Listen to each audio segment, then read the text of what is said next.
5 years ago today, I was considering unaliving myself. 5 years ago, I was dangerously addicted to methamphetamines. 5 years ago today, I was hopeless. 5 years ago today, I thought that my life had come to an end. And I'm so grateful that I didn't go along with the plan that I had to unalive myself. Because had I done that, I never would have experienced the freedom that I have today. What's up, YouTube? Welcome back to my channel, Joy Speaks, a channel that I created to provide a voice for the recovery community. And when I say recovery community, I'm referring to people who are struggling with substance or alcohol abuse, mental health issues, and also their loved ones. Because as we know, it's not just the addict or the alcoholic who's affected, but also the community that surrounds them. Before I get started, do me a favor, hit like, hit share, and most importantly, hit subscribe. Hitting subscribe is absolutely free. All that will happen is you will gain access to everything I have with my channel. And if you hit the notifications button, you'll be notified every time I put out some fresh content. This is a special video. This is a major milestone. Today, I celebrate 5 years clean and sober of substances and alcohol. And I just want to share a little bit about what it's like being 5 years sober, how it started, and where I'm at now. So if you've been following me, then you already know I've been sharing my progression and my sobriety journey with the world. And just to take it back, 5 years ago, I was definitely knocking on death's door. I was riddled with shame, with disappointment. I was also experiencing drug-induced psychosis, and I've done a separate video just on that. So if you're curious to know what that's like, check out my video talking about it. But basically, in a nutshell, drug-induced psychosis occurs when someone who is continuously using substances is unable to go to sleep, is unable to eat, and basically your brain shuts down. And so that's where I was 5 years ago today. My brain had completely given up on me. I was hearing voices. I was extremely paranoid. My body was ailing and failing. And I had given up.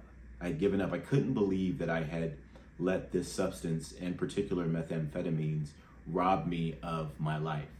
That drug told me when to eat, when to sleep, which was typically never. The drug was the center of my world. And I'm so grateful that I get to experience freedom from that today, and not just that, but all mind-altering substances. So yeah, you know, I initially started to use substances not because I wanted to party, but more so because I wanted to escape. I wanted to not feel. I wanted to get out of myself.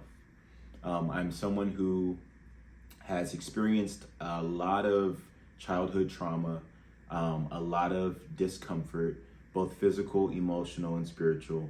And I had no tools or coping mechanisms to get through life. And, you know, I had a father who was very, very violent, and he basically chose to, you know, release his anger out on me and my family. And, you know, looking back, I just think that, you know, for someone who was hypermasculine, to give birth to this young man who is an artist, who is, you know, emotionally aware and sensitive and compassionate and tender, you know, I don't think he knew what to do with me. And I think his idea was that he was gonna beat me into some form of the son that he wanted me to be. And I didn't know how to deal with that. You know, that authoritarian parenting style created a lot of fear and a lot of confusion just in who I was as a person.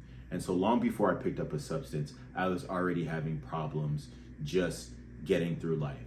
I was bullied relentlessly in school because I liked to dance, I liked to perform, and, you know, kids were ruthless. And so not only am I experiencing this negative wave of energy thrown my way at home, but I'm also experiencing it out in my social settings, like at school.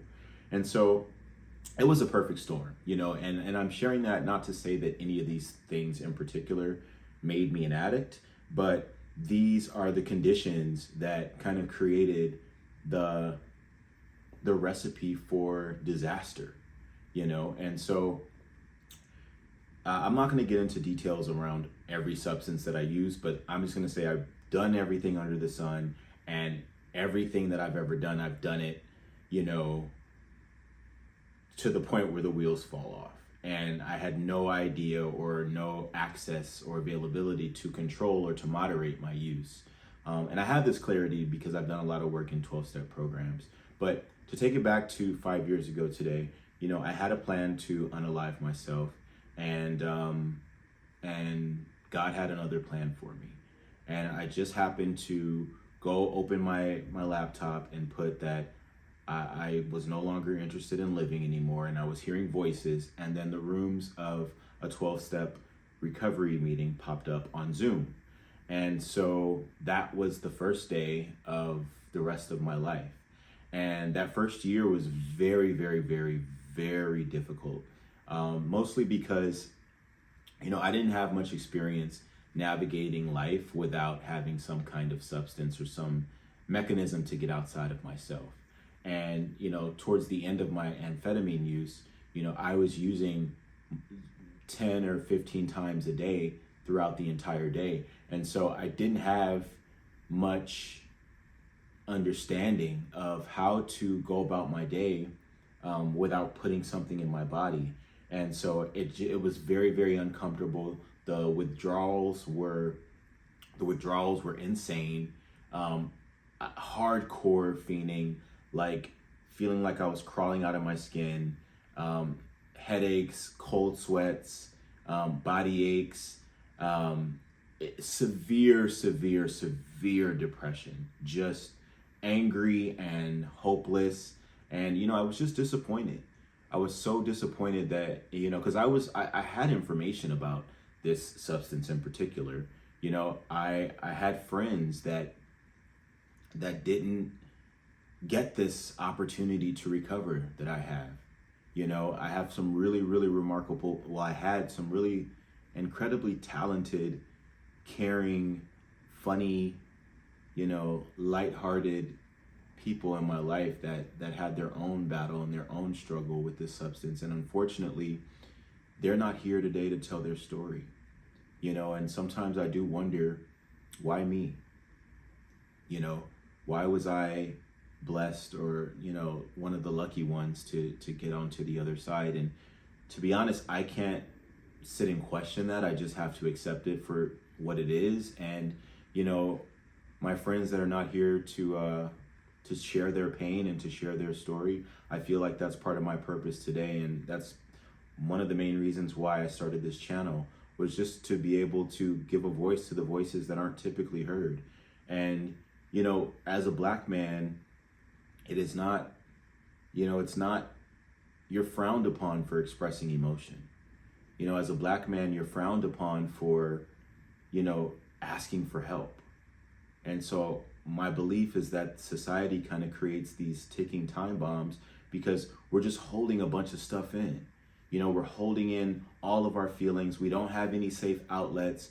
And so, of course, when we're met with enough confrontation and we explode, then we are imprisoned, and then we are caught up in the system. And I think it is very intentional.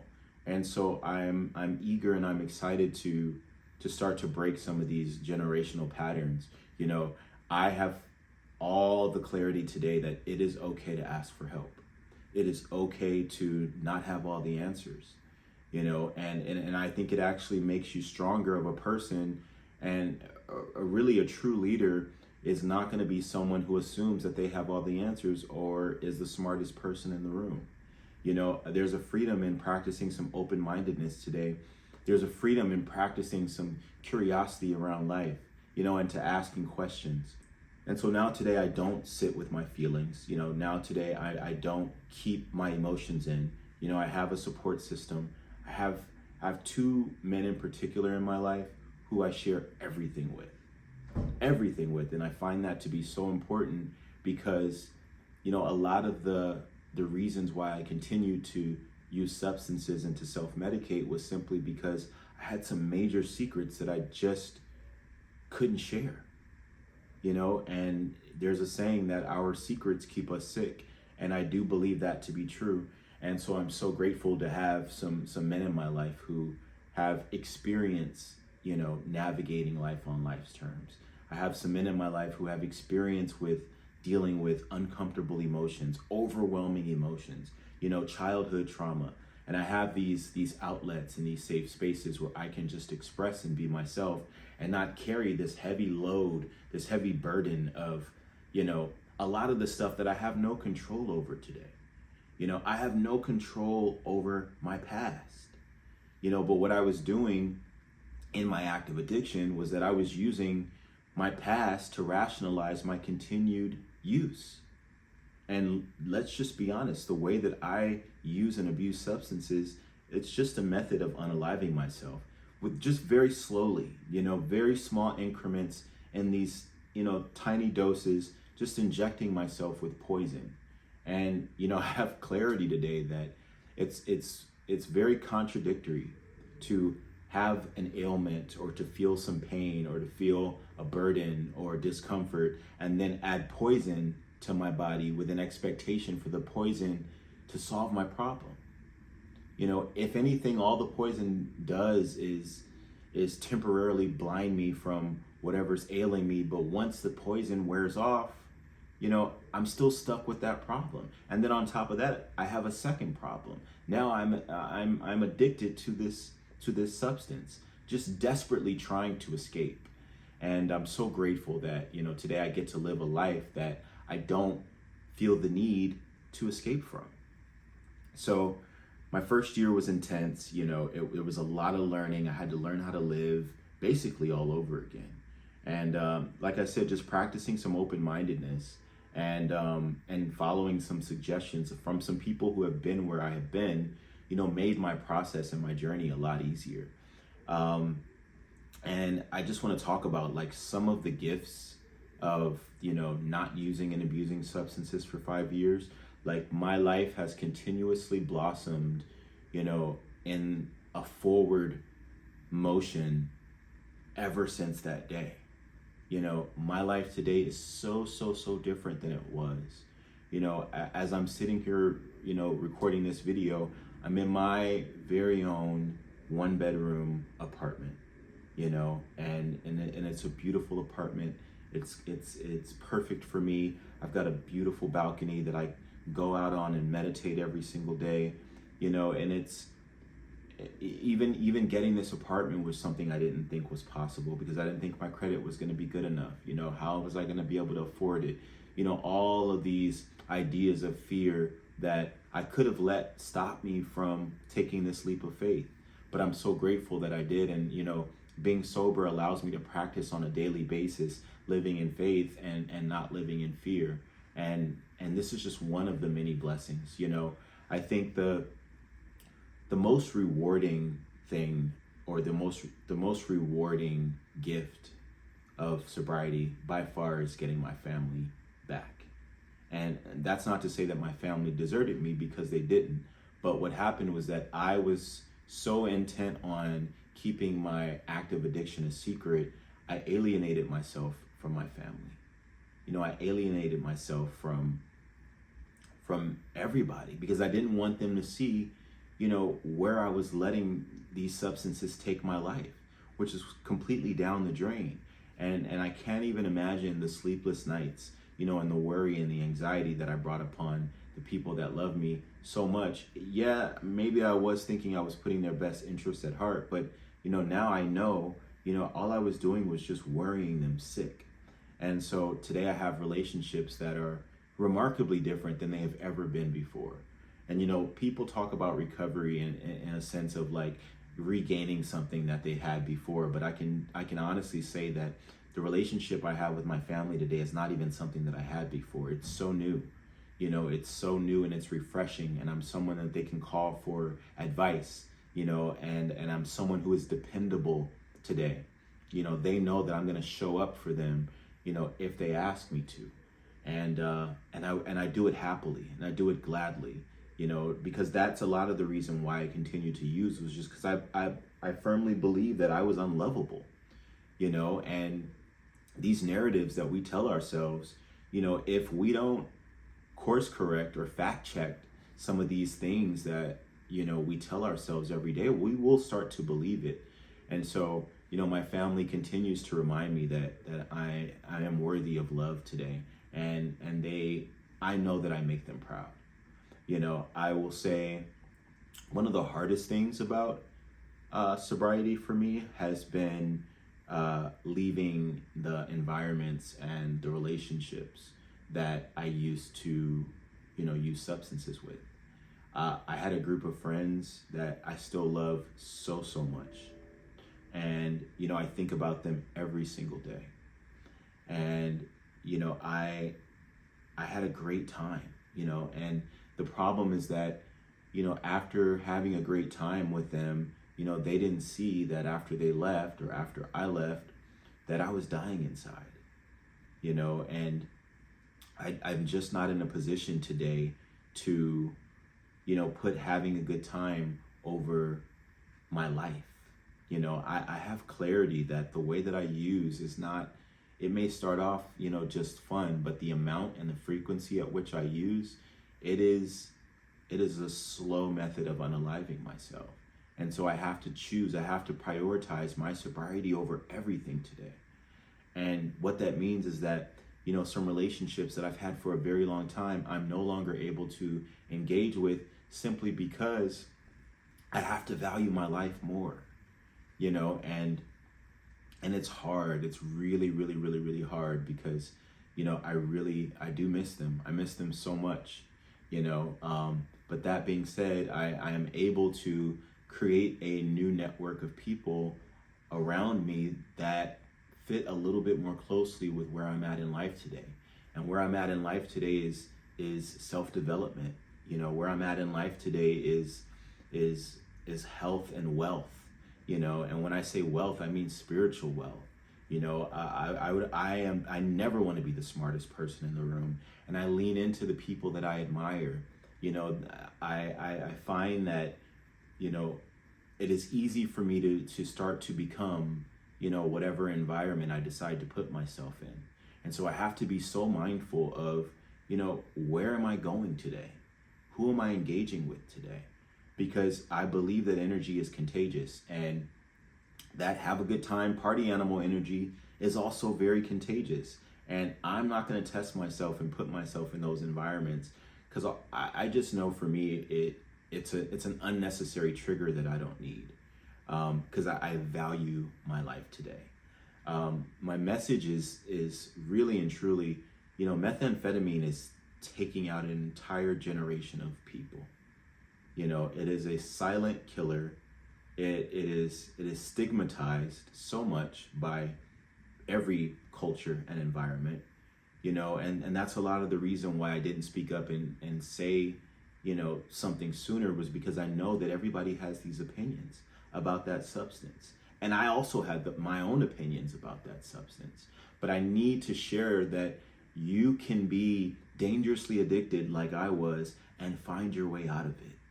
You can regain your life or even start a life so new, so much more improved, so much more enriching than any part of your life was before. That is my experience. It is hard work. It is very, very hard work. On a daily basis, I have to put in work for my sobriety. But it is not work that I ever look back and regret doing, ever. I know that deciding to put down the dope 5 years ago and the alcohol, to be quite honest, because it was hand in hand with me, that was the best decision that I've ever made.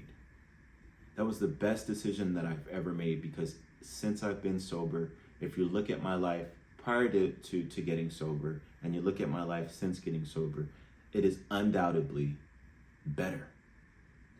It's irrefutable evidence. I was masking my pain with smiles and a good time. And today I get to just be authentically me. And every day is not a great day.